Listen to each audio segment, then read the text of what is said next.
All right. It's good to be here. Trying out this new format, as I've mentioned previously, of about every other week showing up with you through a live format because I just want to invite in the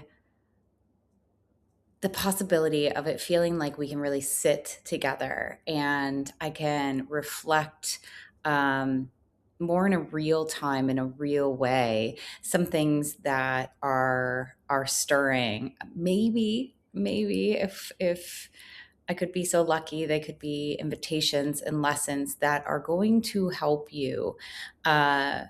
Cultivate deeper curiosity that is real and embodied and not performed, which also means imperfect. And we're going to be talking about that today. Um, for your relationship with your own self, as well as those who matter most to you.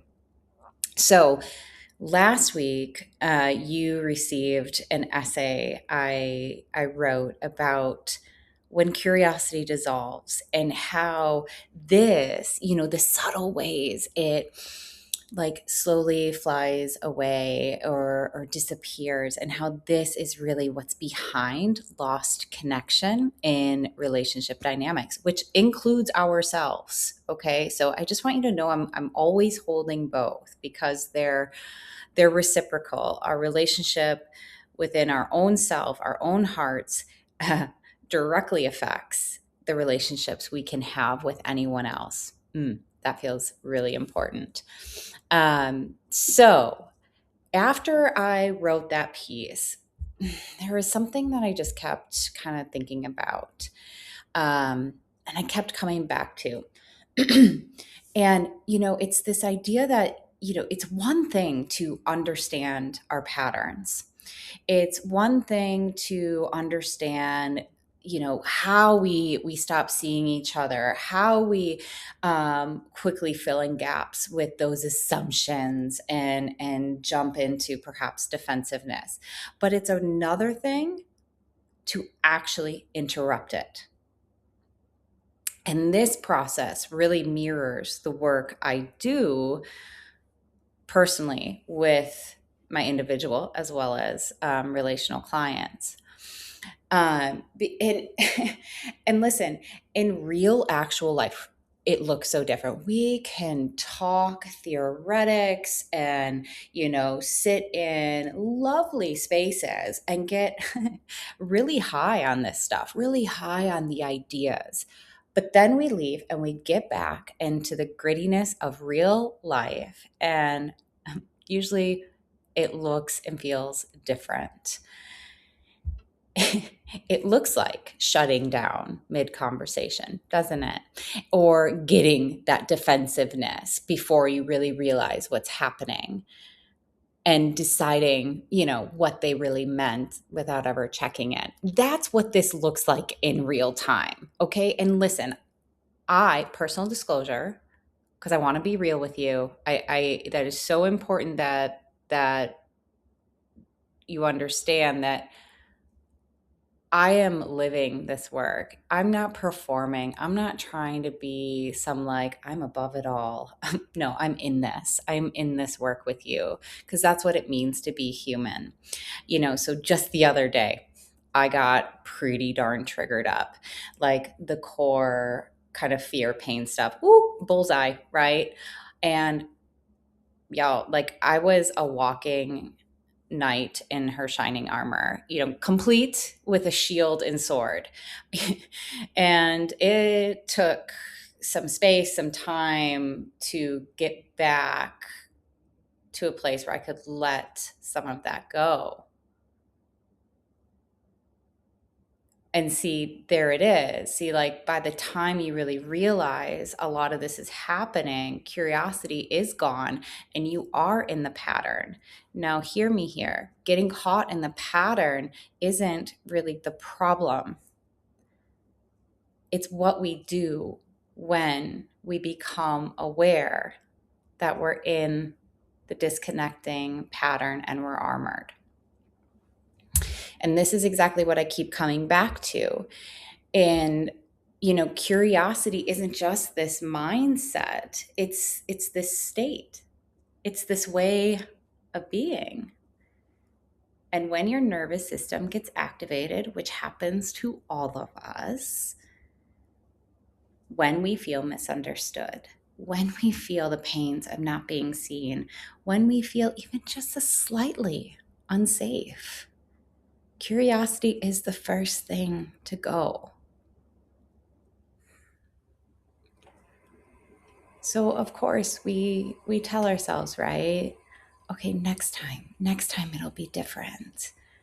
Next time I'll be able to be more open. I'll be able to stay there. I won't do the icky, yucky, maybe sometimes harmful pattern things.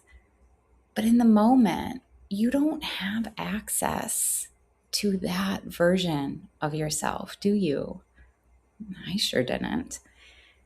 And it's not because you don't care or that you're unwilling. Goodness.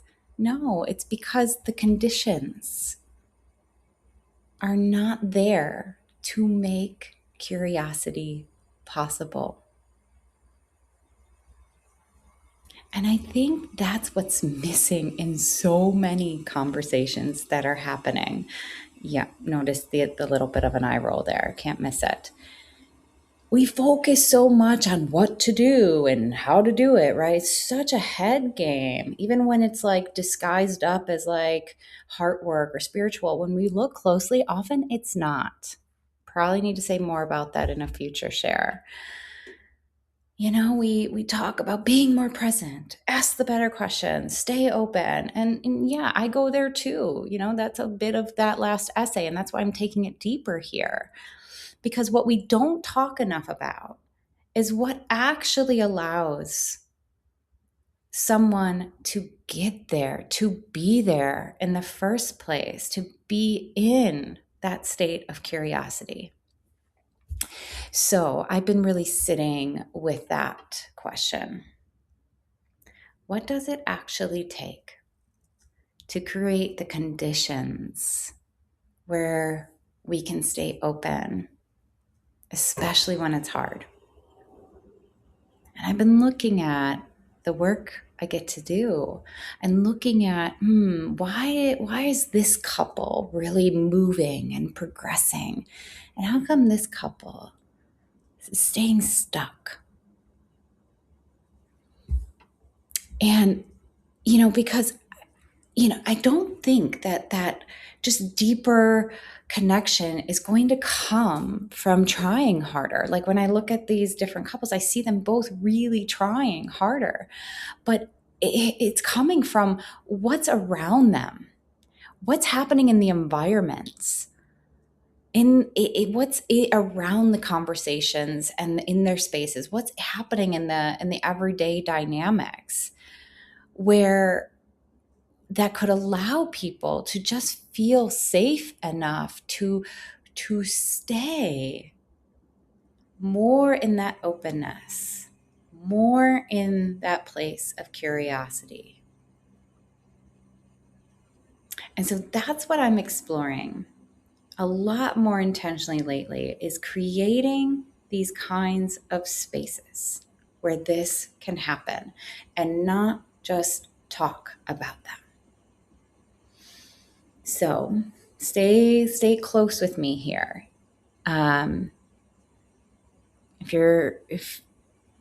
If you need to subscribe, I'm just going to nudge you to do that. Follow along, because there's some things that I'm going to be talking and sharing more about to guide us into exactly this, building spaces of curiosity and where deep connection can first be felt and cultivated and then sustained. That is so important. So, if this resonates, I would love for you to share more about what hit you in this, what you'd like to hear more about, and also perhaps share with one person in your life to send this along. I think this is where things are going to start to get really interesting, and goodness, that's always fun. And I feel excited about that. So we'll talk soon.